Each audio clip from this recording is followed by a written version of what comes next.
नमस्कार दोस्तों, स्वागत है आपका मूवीज़ फॉर ऑल चैनल में, जहां हम हर हफ्ते नई और पुरानी फिल्मों का रिव्यू करते हैं और उनकी कहानियों पर नज़र डालते हैं। अगर आप भी सिनेमा के दीवाने हैं और नई नई फिल्में देखना पसंद करते हैं तो हमारा चैनल सब्सक्राइब करना ना भूलें और बेल आइकन दबाइए ताकि हमारी हर नई वीडियो की नोटिफिकेशन आपको सबसे पहले मिले। आज हम बात करने जा रहे हैं बहुप्रतीक्षित फिल्म घोस्टबस्टर्स फ्रोज़न एम्पायर के बारे में। घोस्टबस्टर्स फ्रोज़न एम्पायर 2024 की एक अमेरिकी अलौकिक कॉमेडी फिल्म है जिसका निर्देशन गिल कैनन ने जैसन रिटमैन के साथ मिलकर लिखी पटकथा से किया हुआ है। यह फिल्म घोस्टबस्टर आफ्टर लाइफ 2021 की अगली कड़ी है जो चौथी मुख्य किश्त थी और घोस्टबस्टर्स फ्रेंचाइजी की कुल मिलाकर 5वीं फिल्म है। फिल्म में पॉल रूड, कैरी कुन, फिन वोल्फहार्ड, मैकेना ग्रेस, सेलेस्टो ओकोनर और लोगन किम ने आफ्टर लाइफ से अपनी भूमिकाएं दोहराई हैं। साथ ही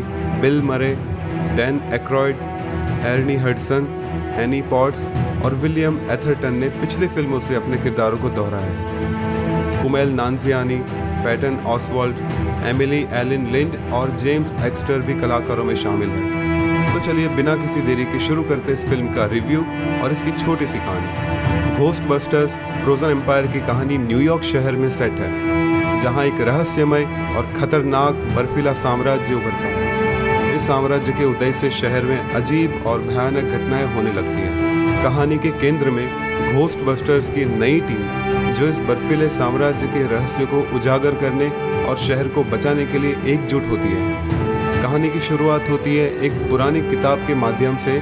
टीम को इस बर्फीले साम्राज्य के अस्तित्व का पता चलता है। जैसे जैसे वे इस रहस्य की तह तक पहुंचते हैं उन्हें कई चुनौतियों और खतरों का सामना करना पड़ता है। टीम के सदस्य जिनमें पॉल रूड का किरदार एक वैज्ञानिक है, कैरी कून एक साहसी माँ के रूप में, फिन वोल्फहार्ड एक जिज्ञासु किशोर और मैकेना ग्रेस एक होशियार लड़की के रूप में शामिल हैं और ये सब साथ मिलकर इस खतरनाक स्थिति से निपटते हैं। समरविल, ओक्लाहोमा में हुई घटना के 3 साल बाद कैली स्पेंगलर और उनके बॉयफ्रेंड गैरी ग्रॉबसन, उनके बच्चे ट्रेवर और फोबे और उनके करीबी दोस्त लकी डोमिंगो और पॉडकास्ट विंस्टन ज़ेडमोर और रे स्ट्राइड्स को घोस्टबस्टर्स को फिर से स्थापित करने में मदद करने के लिए न्यूयॉर्क शहर में स्थानांतरित हो जाते हैं। समूह द्वारा लोअर मैनहट्टन में हेल्स किचन के एक भूत को पकड़ने के बाद घोस्टबस्टर्स के लंबे समय के प्रतिद्वंदी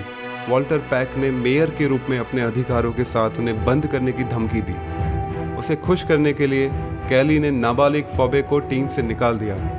परेशान फोबे पास के एक पार्क में शतरंज खेलकर अपनी भावनाओं को नियंत्रित करने का प्रयास करती है, जहां उसकी मुलाकात मेलोडी से होती है और वह एक किशोरी लड़की के भूत से दोस्ती करती है जो आग में मर गई थी। इस बीच रे और पॉडकास्ट जांच के लिए शापित वस्तुओं को इकट्ठा करते हैं। नदीम रज़मादी उनसे मिलने जाता है और उन्हें अपनी दादी से विरासत में मिली मेसोपोटामिया अरबी में लिखी अनुष्ठान चिन्हों वाली एक अजीब पीतल का गोला बेचता है। रे को संदेह है कि यह एक एपोट्रोपिक जाल है क्योंकि इसमें तांबे के मिश्र धातु का इस्तेमाल आमतौर पर अलौकिक शक्तियों के खिलाफ किया जाता है। जब वह इसके पीके स्तरों का मूल्यांकन करता है तो ऑर्ब तुरंत व्यापक स्पेक्ट्रम वाली मानसिक ऊर्जा उत्सर्जित करता है।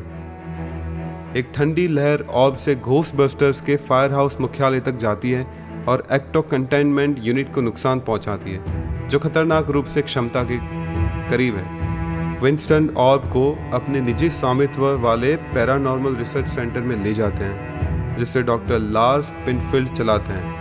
एक प्रायोगिक निष्कर्षण उपकरण का उपयोग करते हुए लार्स ऑर्ब से कोई भी आध्यात्मिक ऊर्जा निकलने में असमर्थ है। ऑर्ब का बंदी मानसिक रूप से केंद्र के एक्टो कैन्फिनिशंस में से एक को तोड़ देता है जिससे एक भूत पॉडकास्ट के उपकरण में भागकर छिप जाता है। अधिक जानने के लिए वह ट्रेवर और लकी के साथ नदीम से मिलने जाता है जो बताता है कि ऑर्ब को उसकी दादी ने पीतल से बने एक कक्ष में छिपा रखा था।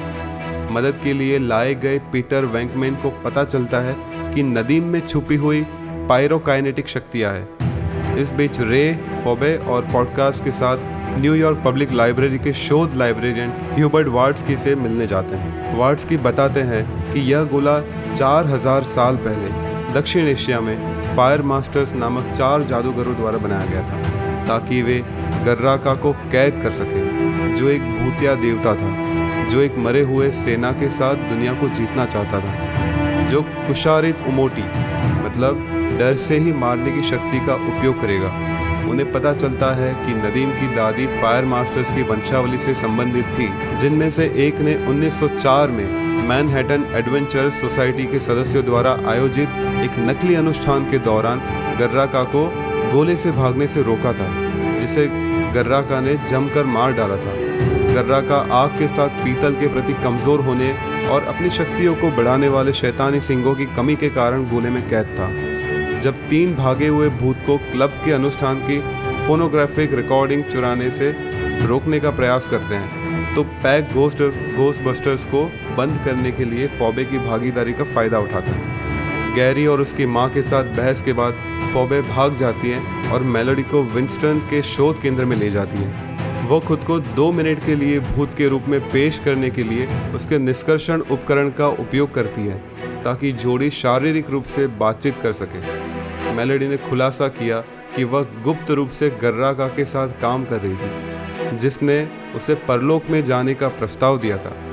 फॉबे की अशरीर आत्मा को नियंत्रित करके गर्राका उसके भौतिक शरीर को अनुष्ठान मंत्र का पाठ करने के लिए मजबूर करता है। फिर वह भाग जाता है, अपने सिंगों का पता लगाता है और शहर को जमाना शुरू कर देता है, यह महसूस करते हुए कि गर्राका केंद्र से भूतों को मुक्त करने के बाद रोकथाम इकाई में भूतों को मुक्त कर देगा।